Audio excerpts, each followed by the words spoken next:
It's trash day, I'm putting you out, it's trash day. Putting you out, it's trash day. Putting you out of my mind.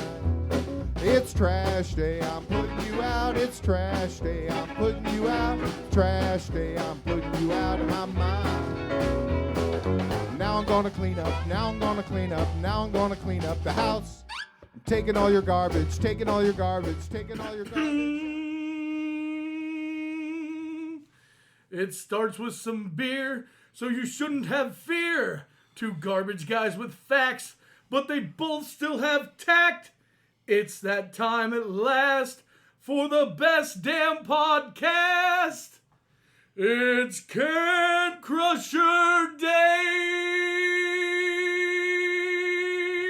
And welcome back to Can Crusher Spotlight. Another episode and another OVW champion. This one I'm excited about, folks. Hell, I'm excited about them all. I'm a mark. I love wrestling. We get to sit down with OVW Women's Champion Megan Bayne. We talk a little bit about where her name comes from, some of the training that she goes through. We talk about the OVW Combine because that is one of the biggest things that's happened in professional wrestling within the last year. And we talk about two legends that she actually got to work with in her first couple matches. And it's just a ton of stuff. It really is. So sit back, relax. I hope you enjoy this one. Right after some collar and elbow, you'll get to hear Megan Bayne. Wrestling. A love and a passion we all share. I've started a wrestling brand. The wrestling brand. A brand founded on the aspects of wrestling. Two entities working together to create a product that connect emotionally for people everywhere. Collar and Elbow is the brand. Passion and love for wrestling is the drive. I am Al Snow, and this is Collar and Elbow, the wrestling brand.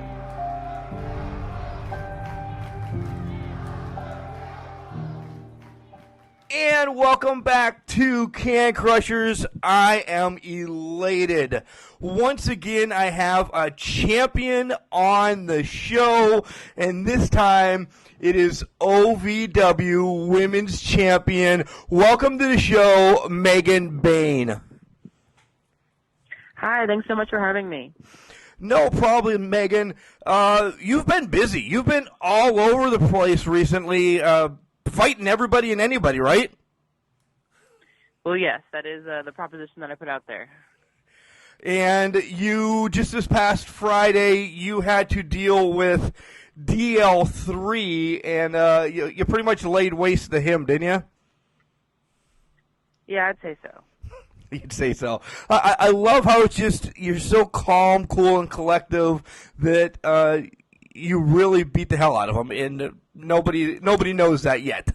Yeah, not yet, but I think it was a long time coming. We got a little preview at the SNS, and he still wanted to run his mouth and face me, so I gave him what he asked for. And that you did. Let's rewind all the way, because that's what we like doing on this show, and find out who Megan Bayne is. So when you were young, Megan, who introduced you to wrestling? Was it grandpa, grandma? How did you find this great sport? It was actually a family friend and a neighbor, so whenever, we would hang out, we would always be watching wrestling if we weren't, outside playing or whatever, or playing wrestling. Did the parents not like wrestling so much? Is that why you were, hanging out at the neighbor's house?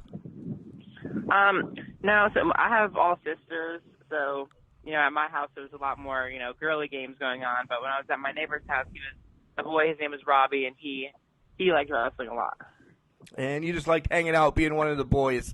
And that's where you are now, in the ring. And I know that's a loose term as one of the boys, but it just fits with wrestling because it's kind of a big family, especially with OVW, correct? Yeah. So who are some of your favorites growing up, Meg? Well, my favorite wrestlers are, of course, Chyna, Lita, and Brock Lesnar. Brock Lesnar. Oh, Meg, you just made the bad list of can crushers. You really did. I know he's not everybody's favorite, but I just think, I don't know, he's the coolest. That he is. He really is. He's a juggernaut. Legit, what he can do. He's a beast. And what did you think of him winning the championship this past weekend? Of course, I thought it was fitting. Right. Perfect place to cash in at Extreme Rules. So, when did you decide wrestling was for you?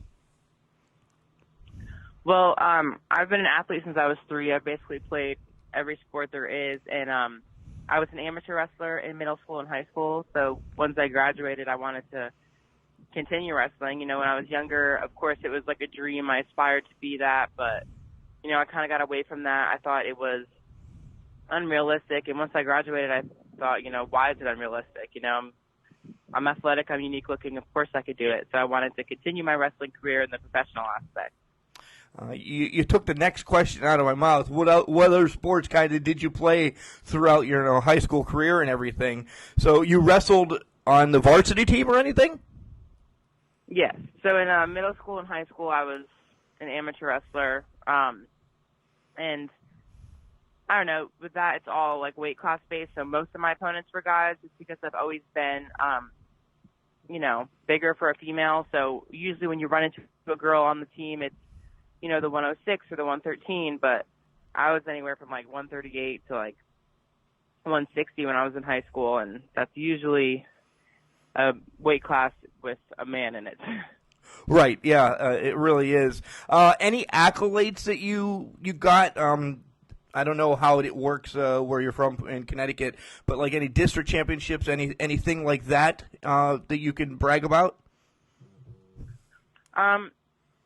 Well, for other sports, I was captain in all division in volleyball and all division in track and field as well. I was a thrower. Nice.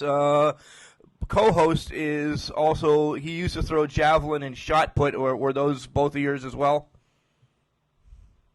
Yeah, so I did javelin, shot put, and discus. Of course, like shot put, I wasn't terrible at it, but it wasn't my, you know, strongest throw just because my body type is better for discus and javelin.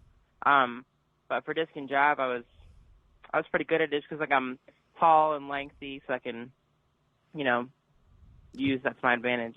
All right, really whip it around like you're whipping your opponents around now.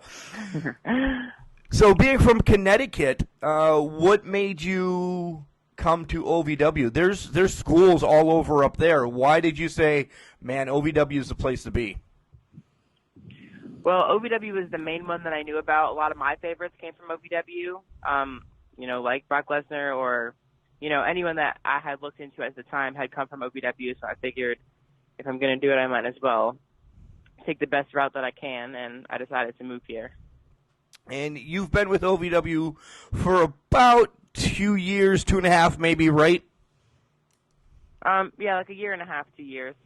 Okay. So you've seen, you know, Al Snow, you've worked with Rip Rogers. Talk about some of your trainers and how kind of each one differs.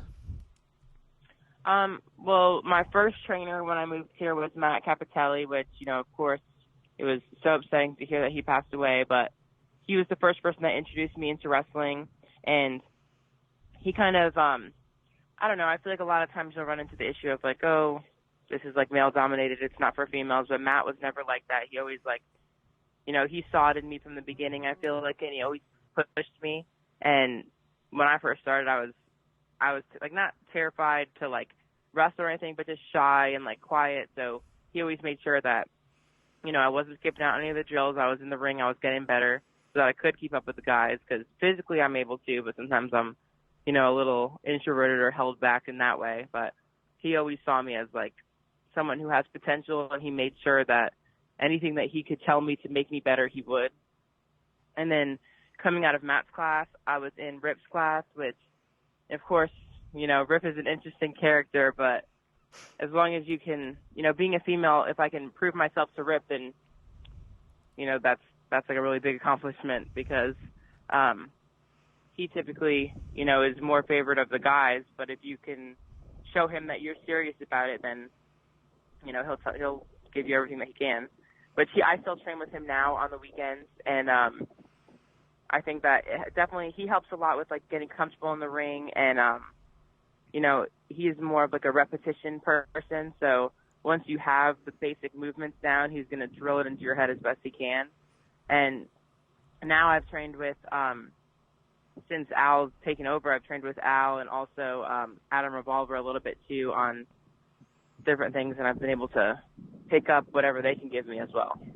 Yeah, like I said it was William Alexander Moore, KTD, a couple others were in the class that I got to sit at with Al, and you guys were doing some stuff in the ring, but there was a pause for about 10 minutes or so where he gave you like a water break or whatever, but he just continued to talk and talk and talk.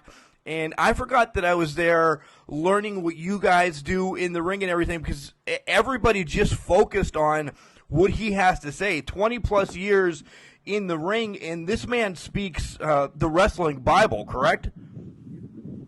Yeah, I mean, of course, Al is more than credible. So I think a lot of times when it comes to practice, physically he knows his stuff and he can tell you whatever he can, but also like psychology-wise and like he really knows how to break it down for you. So during those times when we're not physically doing things in the ring, like it's important to absorb everything that he's saying, because he knows not only how to do it, but he knows why you should be doing it, and he's going to make sure that you also understand why you're doing these things. Right. And when you became Megan Bayne, are you a comic book nerd as well? Is that why Bayne is there, or where did your namesake come from?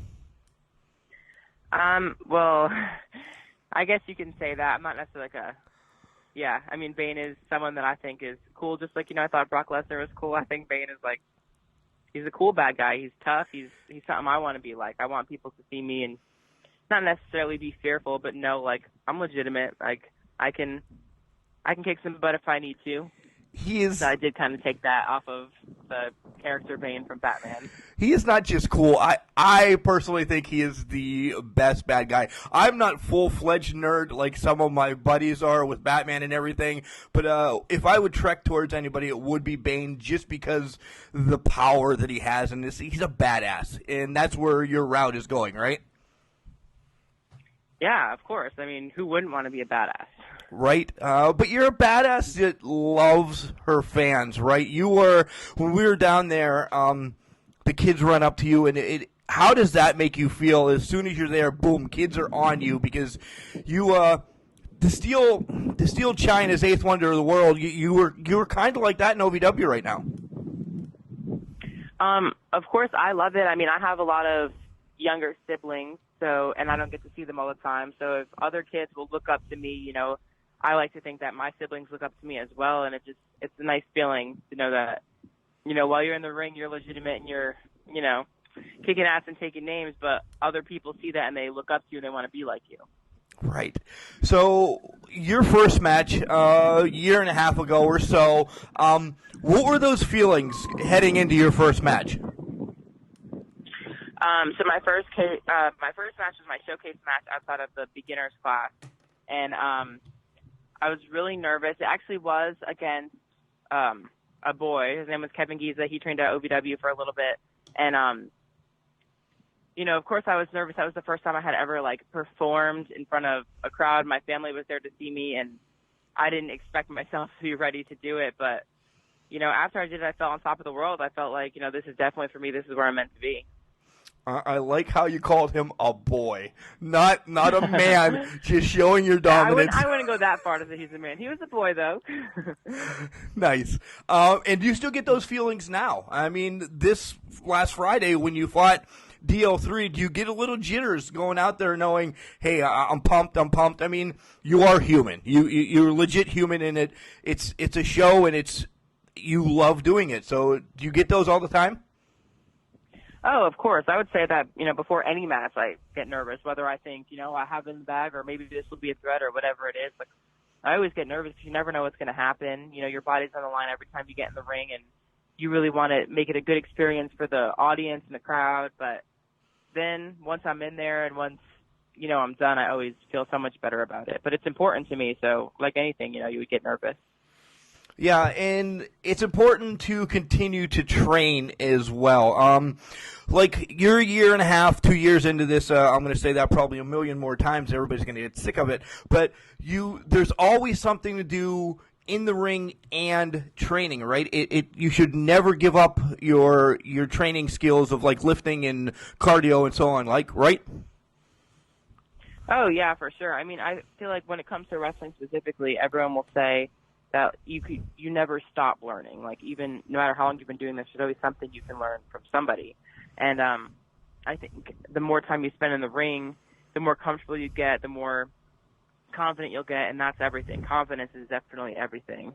And of course, I do think too, if you don't use it, you'll lose it. So if you just stop training, then I'm not saying you're going to go back to square one, but it'll be hard to be, as good as you once were. And then outside of wrestling, I think training in the gym and like training physically in general is also important because it's like any other sport, you want your body to be in the best shape humanly possible.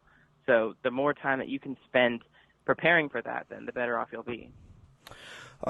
June 1st is a very important day in your life. It was a huge day for OVW and in your career. So this is a nutshell wrapped up in everything, and we'll break it all down. That was the OVW Combine. We'll talk about that. We talked when I was down in Kentucky, but what did you get out of that? Once they gave you your numbers, and just talk about that experience a little bit and how maybe your training has changed since then. Well, the OVW Combine, personally, I thought it was a huge success. I mean, going forward, they haven't named off who got the scholarships and whatnot yet, but they should be soon. And they really made it more important for, like, you to be physically ready to become a wrestler, because I feel like sometimes, people think, like, any person with a dream, can step into the sport and be something, but you really have to take all avenues. You have to be ready in all ways. So if you're not physically ready, then you can hurt somebody, hurt yourself, and I think OVW is trying to take, measures against that and really test people's physical capabilities and show them, like, if you're serious about this, then you have to train in all these categories. And I think it helps me, too, because there was some spots which I did okay on, but I know I could do better, and now I know specifically, when I go to the gym, what I should focus on and things like that. So I thought that day in general was a success. I thought that I did well, and it not only taught me that, like, okay, in these areas you're good, but in these areas, you need work. So now every day in the gym, work on your weaknesses until you don't have any. Right, and that's a key spot. If anybody's listening, what Meg just said, you continue to work on your weaknesses, and you'll plow through those. Second, that day, you had a big match. It was against former OVW champion Callie and Maddie, and you won your first OVW Heavyweight Championship, which you are not relinquishing anytime soon. I can see that. Yeah, so actually that was kind of a surprise to me. I knew I had a big match coming up against Callie. She was our OVW Women's Champion, and that's what I was after. So in order to obtain that, I had to wrestle her. But Maddie coming into the match was kind of a surprise. So that's one of the things where training comes into play, because you have to be ready, for anything. You have to be ready for whatever is thrown at you. And, of course, I wanted to be the champion. So if that meant they're going through Maddie as well, then I had to accept. And tell us the feeling then once you won your first ever OVW Women's Championship on your birthday. Of course, it was a great end to a great day. I mean, the Combine was successful, and then I had this big match, and it was my birthday, and now, I finally had it. I've been training for a while, and it almost felt like it was like no matter how hard I trained, it was unobtainable. I felt like I deserved it, but I couldn't get it, and now finally I have my hands on it, and it was amazing. I felt on top of the world. Do you think winning a title on your birthday is just a little bit more cherries on the cake, or however you want to say it, compared to winning it any other day? I think, of course, no matter what day that I won it on, it would have felt amazing. It would have made me, feel like I finally got what I've been working for. But the fact that it was my birthday it was a great gift, I guess you could say. Yeah, that's probably the best way of putting it. I do want to reverse. I did skip over one thing. You worked with two pretty legendary women wrestlers last October when you were battling the Mean Girls. You worked with ODB and Victoria? How did I miss that and not talk to you about that before? Unbelievable. Well, I mean, of course, I think those were some of the two most amazing, most credible women that I've ever been in the ring with. And just from that experience, I learned so much from them. Having them on my team, seeing the way that they operate, I can't wait until the opportunity that I get to work against them in the ring so that I can, feel them out in that way. I think having them as partners I've never really been in the ring with someone who can make me feel so comfortable and confident. I can feed off their energy, and I would like in the future to be able to potentially, work against them in a match. That's going to be a question down the line, so don't skip ahead too far, Meg. Then right after this SNS, 2 weeks later, you guys went to Fort Knox and put on probably one of the greatest shows that OVW has ever put on. One, because it was for the military, for the Army. And you had a match that night as well against Cali again. But first, how was it going into Fort Knox? I mean, there's millions of Americans that just can't get that pass to go in there. So knowing what they do for us, freedom day after day after day, talk about that as a human first. How was that feeling? So actually, I think a little bit before the show, like either a couple days or a week before the show, we were able to go in and get some of the OVW talent was able to go in and get a tour of the Fort Knox base in general. And, I didn't even know that it was there really until then. And we got to see the way that the soldiers train, or like new soldiers have to work together, and the way, we got to see their attack dogs, and we got to see their team building skills and all things like that. And it really is it's such an amazing experience. And then going into the show, I think it did give us the fact that we were there earlier and we really got to, see what they go through. I think it gave us a little bit of extra, I guess you would say, drive to really put on the best show that we possibly can for them. Yeah, I saw you holding one of the simulated, I don't know if it's an AK-47 or some type of gun. You want to talk about looking badass, Meg. You were sitting there. How was it to whip one of those around in, what is it, a shooting gallery or something like? I mean, it's so much better than like a carnival one. How was that, firing one of those off? I mean, that was the first time that I had ever even really touched a gun of any kind. And, I thought that it was really cool to hold, but it was also a little scary, if I was just to think that this is what the soldiers hope when they're really out there. This machine has the ability to, kill something, kill someone, really do some damage. And they have to really, I mean, we have this simulated thing, and, depending on your score, that's what tells you if you're able to, if you're fit to carry it, if you're fit to use it. And they showed us what the minimum score was, and mine was so much below that. You really have to be a pro in order to operate one of those things, and that takes a lot of training. So they are so dedicated to make sure that, they can keep us safe in what they do for us. And I don't know, it was an amazing experience. Were you worried about anybody on the roster, whipping one of those around? I know they were simulated ones, but still, William Alexander Moore was there, so he's a little shady at times. Anybody, you were like, oh man, this guy shouldn't even be playing with one of these?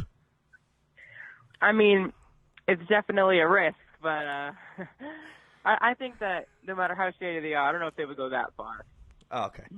Okay, just trying to have you throw somebody under the bus, but I know all in good fun. And that night you pretty much laid waste to Cali, and more on that after, but another great match between you and Callie. Can you talk about that? I think that match was really, it meant a lot to me because it was finally like, the nail in the coffin. Like Callie can say that, she was saying I didn't deserve the championship. I didn't beat her for it. I pinned Maddie. So to have that one-on-one match with her, no interruptions, no excuses, it finally like put the statement out there that like I'm the women's champion for a reason. Like I beat Madison, I beat her, I deserve it. Yeah, and since then, Callie's a little bit off her rocker. Do you, not that you're worried, because you are Megan Bayne. You are Megan freaking Bayne. Are you worried that she's a little bit off her rocker and snap because she wants to be a singer, she wants to be a blind dancer, who the hell knows what she's going to do this week, but are you worried about Callie, or is she just not even in your rearview mirror anymore? I would not say I'm worried about her at all. Of course, if the opportunity ever came up or if the time ever came where, she wanted me to put the championship on the line once again, I would be happy to remind her that, I still deserve it and then I'll still beat her no matter how insane she gets. But, I think she's just struggling a little bit to find her identity now that she can't call herself the women's champion anymore. I would have to agree with you. And then since then, you've battled Thunder Kitty, who 98 years old, still in the ring, still moves great for 98. Do you see her as a threat? Just doing some old school stuff to you that can kind of weaken your power a little bit. I think that she is definitely an interesting opponent. I think that she's someone that I would love to wrestle, I would love to face, because I, of course, want to be the best of the best, and she's different than anyone else I've wrestled. So I see her more as, an experience, a learning experience, and more than something I'm worried about or I'm threatened by. But, I would love to put it to the test and wrestle her. And then one more that you've pretty much put a check on your belt for, hip-hop Valerie Verman, however we're going to name her in the next couple of weeks. Do you see Valerie is, no disrespect, is the size of your thigh. So, one kick to her and done, right? I would say that, but I think she has a lot of, she has an interesting way of going about things. So while I'm used to a certain kind of opponent, a certain kind of physical opponent, she approaches it totally different because, she knows that she can't just come to me and, lock up and get up on me. So she's going to have to use different tactics that I may not necessarily be ready for. So I think that overall she is probably someone that I'm more concerned about just because it's something I have never seen before. It's something I'm, not necessarily used to. I think that, of course, I'm the better opponent. I think that she shouldn't be an issue, but when it comes to her size, I know she'll have to approach things differently, and it might not be something that I'm necessarily used to. First of all, I like what you said. You shouldn't be worried about it. You were the OVW champion, so you should have that the pride, the passion, knowing that you're going to throttle anybody. But you're right. Valerie could be very dastardly at times, right? Yes, of course. So, Meg, before we get into the nonsense questions of the show, one more pretty important one. Where do you see yourself in 5 years? What is end all? Do you love AEW right now? Do you love WWE? Do you love Impact? Or do you see still continuing to learn in OVW? Or what? I mean, where do you see yourself? In 5 years, I see myself in the WWE. That's the end goal. That's where I want to be. I love where I'm at now. I love OVW. I think there's so much that I can learn from it, and it can better me as a wrestler, as an opponent, as a person in general. But in 5 years from now, I do hope to be in the WWE. And before that, who knows what other opportunities might, arise. But in AEW, of course, is a new company. It's very interesting. It's something that draws my attention, but ultimately I do want to be in the WWE. OVW has the partnership with Impact Wrestling, and I'm going to lose a lot of friendship with you right now as one of my all-time favorites, even as young as she is in Impact. Would you see yourself ever making that trek to Toronto or wherever they're at and a match with Tessa Blanchard? Of course, I would love the opportunity to wrestle Tessa. She's somebody she's amazing in the ring. She clearly knows what she's doing. She's very talented, and if I was able to be on the same level to step in the ring with her, that's an experience I would love to have. Yeah, Tessa, breaking the fourth wall real quick. We got to meet her a little bit ago, and first of all, she's a sweetheart. She's exactly. I'm going to break for a second with you two. You guys are great. You guys are great human beings, and that's what we love. Just coming behind the curtain a little bit and always doing that extra step for the fans and everything, and that's what means a lot to like Can Crusher Nation and the fans out there. You bust ass in the ring, be Megan Bayne in the ring, but come out and hugging the fans, and you got them in your pocket, right? Well, the fans are the reason that we're where we are now, so they're the most important part. Right. See, I knew I was going to get the PC answer. Thank you. I love it. All right, 3 more questions. Well, 2 questions and then a random thought.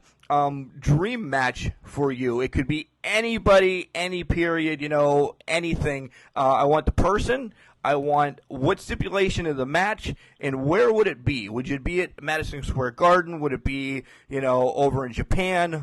Something like that. Honestly, this is something I really haven't thought about too much. I guess right now, it's not going to be the craziest name ever, but my dream match right now is ODB because I did get to experience her as a partner, and I know how skilled and how knowledgeable she is. So it's something that I've wanted for a while to be able to wrestle her one-on-one.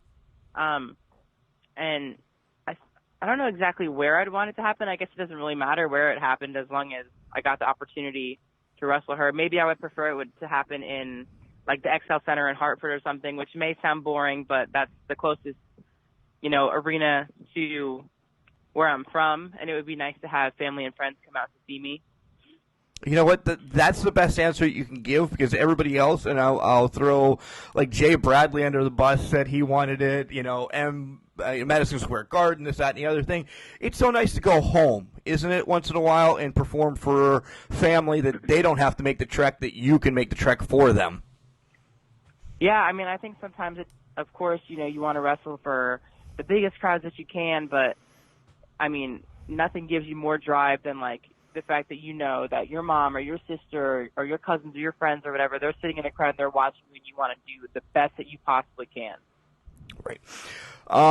Last question. What, year and a half, 2 years into business, but the next Meg that's coming is knocking at the door right now of OVW. What do you tell them before they come in the door? What type of advice do you say, hey, kid, listen to this if you listen to anything else in wrestling?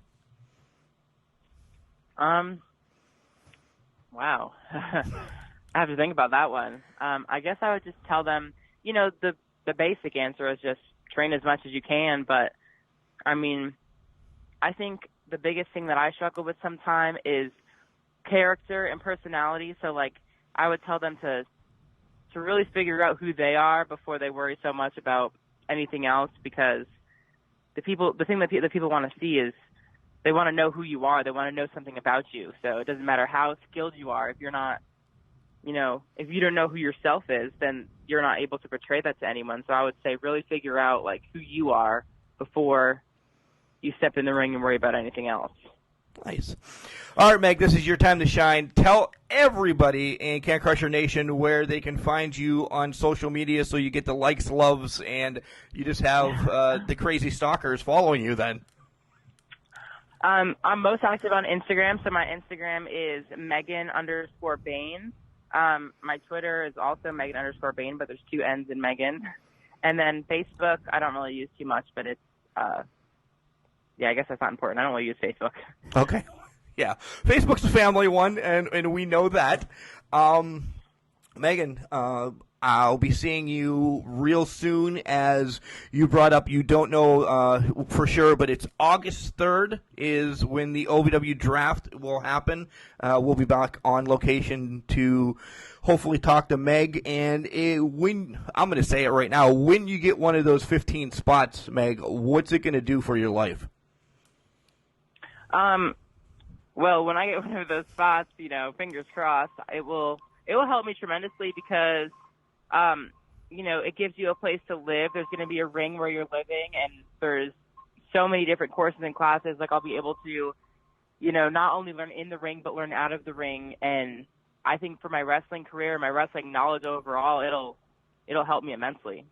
It will, and OVW is changing wrestling history, and they're the first ones to do it, no matter what anybody else says. And I'm so happy to be a part of that. So, all right, Meg, we'll let you go. We know you're probably going to run right back in the gym right now, so thanks for coming on Can Crushers. Well, thank you so much for having me. I really do appreciate it, and I look forward to seeing you soon. So Megan Bayne not backing down from anyone, taking on men, eliminating women pretty much from any competition. Is there going to be anybody that steps up and challenges Meg down the line? I guess you'll have to continue watching OVW to find out. But what a great journey we heard about Meg. Just deciding from Connecticut to go down to OVW, working with Al and Rip and Adam, and just everything. And I'll tell you, winning a championship on your birthday, I would think that's got to be one of the greatest feelings. And once again, congratulations to Megan Bayne for doing that. Another Can Crusher Spotlight in the book, guys. So much is going on with us. We have a lot in the hopper coming up. We have some surprises that will not get leaked until they happen. It's just fun. It's just fun where this part of our podcast is going. I love talking with all wrestlers, all talent, all promoters, however we can do it, guys. And if you're just listening, you know somebody that wants to be spotlighted or you'd like to hear spotlighted, send them over. Send them a text or send them a message, and then give them our email. cancrusher69@gmail.com. You can find us on Facebook and Instagram. We're everywhere podcasts are out there. Spotify, iTunes, iHeartRadio. I'm not going to list them all. You guys hear them all on the Wednesday show. But just know that we love doing this. We love giving the voice to the athletes. So we have another one set up for next week. Who could it be? I can't tell you. It's going to be fun. Just remember, though, just because you're trash doesn't mean you can't do great things. It's called a garbage can, not a garbage cannot.